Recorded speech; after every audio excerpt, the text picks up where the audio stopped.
Os trocadores de calor, eles podem ser por convecção natural ou por convecção forçada.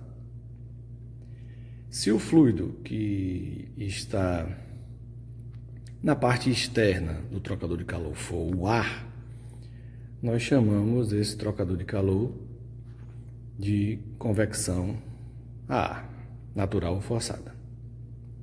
Então, um trocador de calor ele pode ter as características similares a esse daqui que eu estou mostrando, com as aletas semelhantes a umas lâminas. Esse é o trocador de calor utilizado como evaporador e como condensador mais comum, né, com esse tipo de aletas. Vai ter uma entrada, vai ter uma saída. Tem trocadores de calor também que parece uma espécie de escova. As aletas são assim. Esses trocadores de calor, eles são excelentes para a questão de troca de energia térmica, né? Para a troca de calor em si. Porém, para manutenção, eles são muito ruins. Quando eu digo manutenção, uma simples manutenção preventiva para limpeza pode danificar e amassar essas escovas. Então, praticamente, esse trocador de calor ele não está sendo mais utilizado pelos fabricantes, seja de equipamentos de refrigeração ou de equipamentos de condicionamento de ar. Então, o trocador de calor usado como evaporador e como condensador mais comum é esse tipo de trocador de calor aqui com aletas, certo?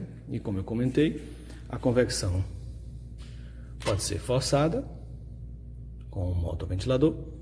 Esse que eu estou mostrando aqui, ele é um trocador de calor que está funcionando como condensador, então é um trocador de calor por convecção forçada a ar. Aqui nesse circuito didático nós temos outro trocador de calor com 4 pequenos ventiladores que está funcionando como evaporador. Continuando, o trocador de calor por convecção natural, o modelo mais comum é esse utilizado em refrigeradores, que a gente chama de geladeiras, ou seja, não tem um motoventilador forçando a circulação do ar. Aqui vamos usar esses dois modelos de refrigeradores para ilustrar dois tipos de evaporadores. Esse refrigerador aqui tem um evaporador que a circulação de ar é por convecção natural. Então a tubulação do evaporador, a tubulação está embutida aqui. Esse compartimento ele será refrigerado, então toda a massa de ar vai ficar com a temperatura sendo reduzida, e aí essa massa de ar vai descer, a massa de ar com temperatura mais alta vai subir, e aí cria-se a convecção natural.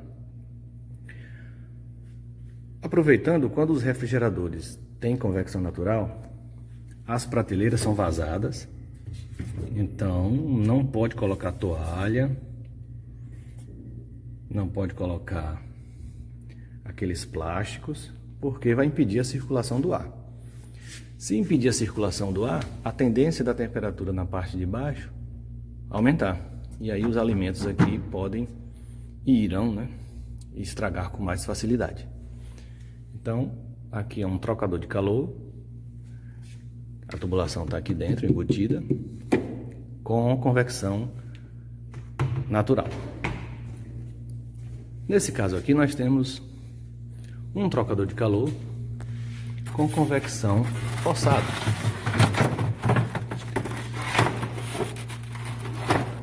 Olha o motoventilador aqui e observe que a característica desse trocador de calor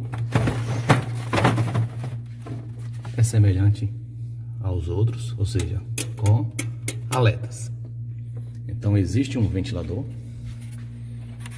que no caso desse modelo de refrigerador aqui, força a circulação de ar na parte de cima e o mesmo ventilador força a circulação de ar aqui para a parte de baixo. E aí o ar de baixo para cima retorna por aqui. Em comparação, como aqui a circulação de ar forçada, as prateleiras podem ser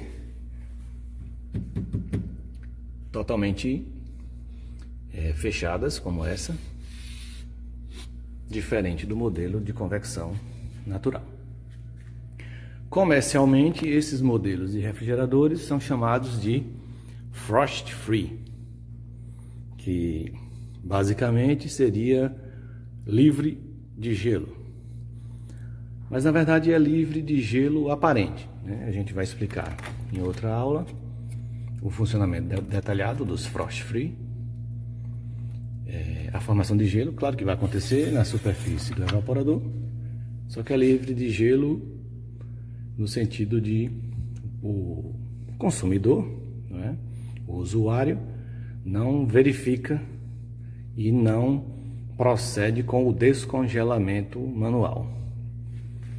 Existe um controlador básico que faz o degelo automático no caso dos modelos frost free.